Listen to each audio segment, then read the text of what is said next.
Hey, hi, hello, welcome to my channel. My name is Simone. I'm a digital nomad currently in Malaysia, and I'm starting this channel just to document my inner thoughts as a digital nomad.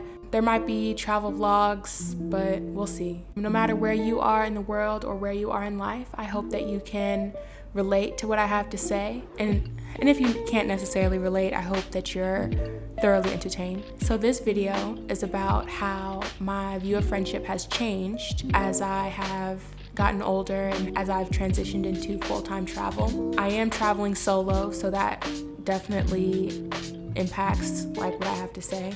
The first thing I want to talk about is how my view of friendship has changed, specifically in regards to my friends from college. The philosopher said it best when she said, I hope my 20-somethings don't end. I'm hoping to keep the rest of my friends. That really hits home. I graduated from college last year, and even before that, when the pandemic started, me and my friends were, of course, separated. Everybody went back home. And I spent my entire senior year at home in Minnesota, so I missed out on the last year of college. So I got a glimpse during that time of how post-grad life would be when you're not completely surrounded by your friends. But even then, it was still easy to maintain some type of a bond and connection with my friends from college because we still had that main thing in common. Even though you think that the dynamic will be able to stay the same, or maybe, I expected there to be some type of change. I didn't expect for there to be a huge dynamic shift to, now our group chat that, used to be super fun is now random life updates or sending funny memes back and forth that relate to our shared experience as college students. And even though I expected it, the shift in dynamic is still sad to think about. And in a way, I've grieved the loss of camaraderie and shared experiences because I no longer have that thing that binds us together. That loss of closeness, it becomes apparent when you catch up with one friend and you realize that you didn't even know about their major life change. Or if I'm going through something myself and I think about, who can I really turn to?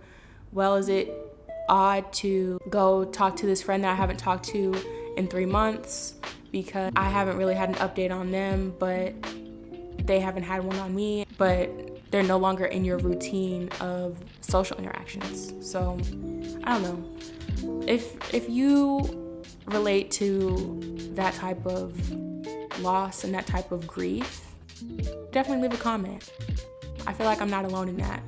A lot of people talk about post-grad depression, and I feel like one of the main things is how you're no longer surrounded by a particular type of community, and that can be very isolating. And it's the first time that I've experienced that because after high school, I went right into college. So I was always surrounded by people who had a very similar experience to me, and I had a lot of options for friends. But now as an adult, it's a little bit more difficult because I just don't interact with as many people that I know will have something in common with me. The second thing that I wanted to talk about in making friends as a traveler, I am traveling by myself, and I meet other travelers sometimes, and I, of course, meet people who live in these countries. And this is a very particular experience, but people have started to call me their best friend, or, will be literally 40 minutes into conversation, they're like, since we're friends now.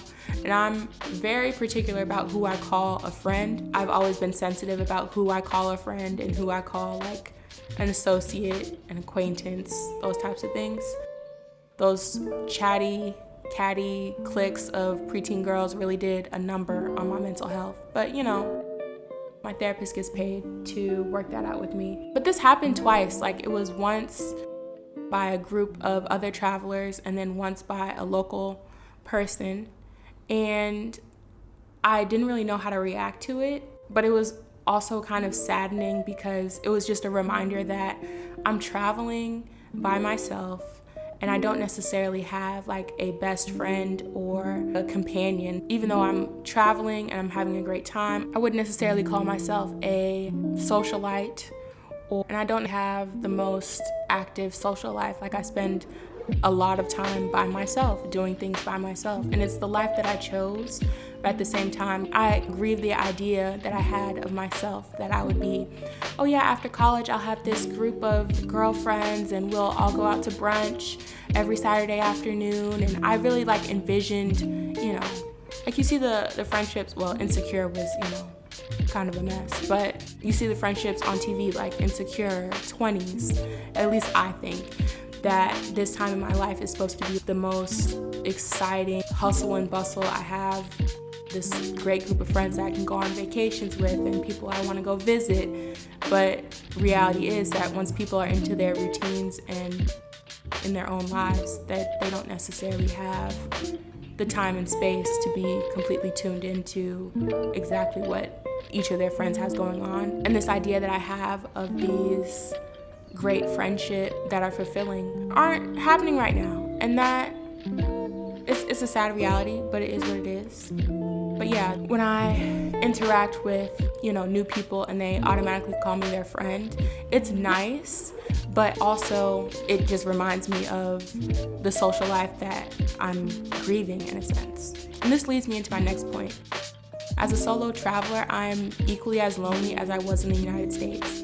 And the thing is, like when I was surrounded by friends in college, or when I was at a family barbecue, or when I was in a hustle, bustle work environment, even though I was surrounded by other people, I was still lonely. Like I would still go home and be upset about why I don't have, this group of friends that I have in my head, and why I don't have like a fulfilling social life. I don't know where that sense of loneliness and isolation comes from. I think I might just have very high expectations of what this early 20s social life is supposed to be like. But as a solo traveler, it's like, okay, yes, I chose this particular type of lifestyle and I chose to do it alone. When I said that I was going to start solo traveling, it wasn't because, I really want to do this by myself and eat, pray, love and discover who I am on my own. It was mostly because no one really wanted to go with me. Like people would say, oh, you're living my dream. I always wanted to travel. But really what the majority of people mean when they say travel, they want to go to packaged resort vacations. They don't necessarily want to spend 6 months backpacking. Well, I have a luggage, but backpacking through Southeast Asia. So because the things that I want to do are very different from the average person, like I had to choose between the life that I wanted and the life that would be comfortable, the life that would be easy, the life that would have a lot of people around me. And it's hard to reckon with that loneliness because I chose it, but at the same time, I didn't know how it would affect me and how it would affect me so deeply, even though it's by choice. The next topic is about how different friends play different roles. A lot of people know, like, you have the party friend, you have the brunch friend, you have the shopping friend, you have the movies friend, you have the friend that you call to talk shit, you call the friend that you can get advice from. And I feel like when I think of like friendship, a lot of what I'm imagining is 1, 2, or 3 people that are versatile enough to do all of those things. And I hate the phrase like, oh, you can't take everyone with you, because it just has, to me, it has an implied sense of superiority, and I don't want to portray that. But since I chose to travel by myself, literally I can't take everyone with me.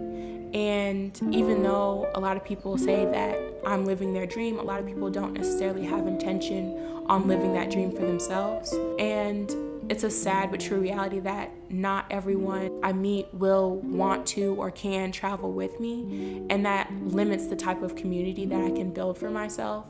And it limits the type of deep friendships that I can have.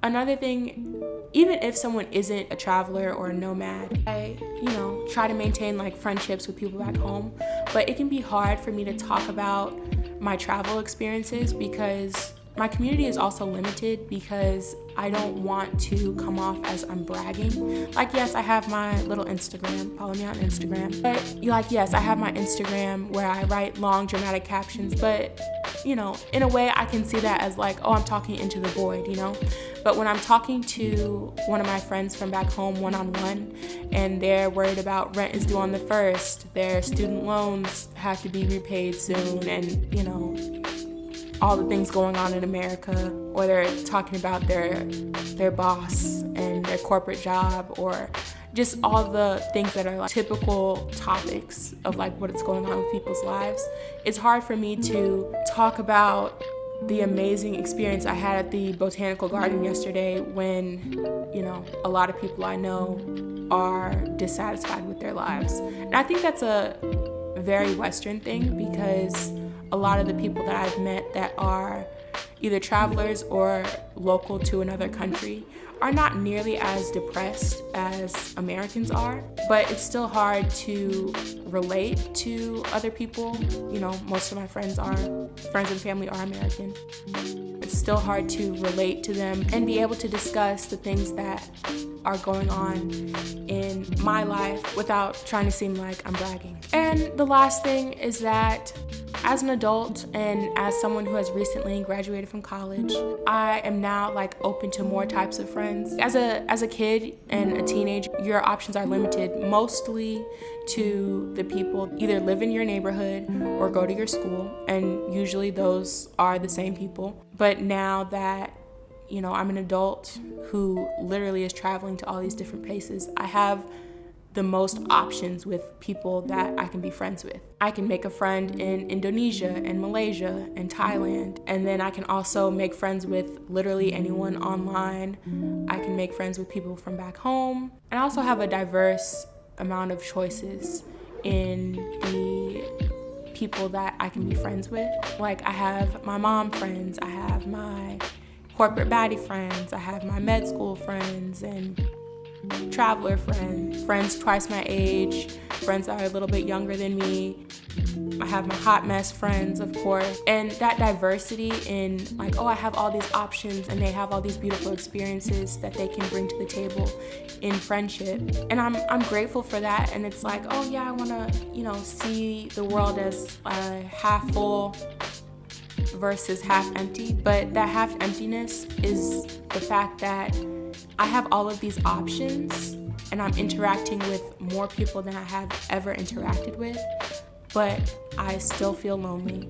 I still don't necessarily have that group of friends that I have in my head, and I don't necessarily have the companionship I'm seeking. So yeah, this is kind of a sad video. I mean, I'm not sad, boohoo, crying about it, but just the reality of being a post-grad 20-something, hoping to keep the rest of my friends. The reality is that it's lonely.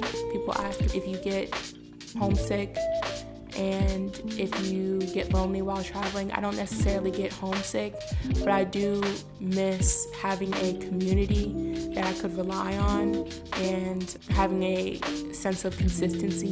But yeah, it's just the reality of it. Thank you for watching. Leave a comment if you relate to this. I feel like there are a lot of people that relate to it. And follow me on Instagram. I'm at Simone the Nomad. Okay, thank you. Bye.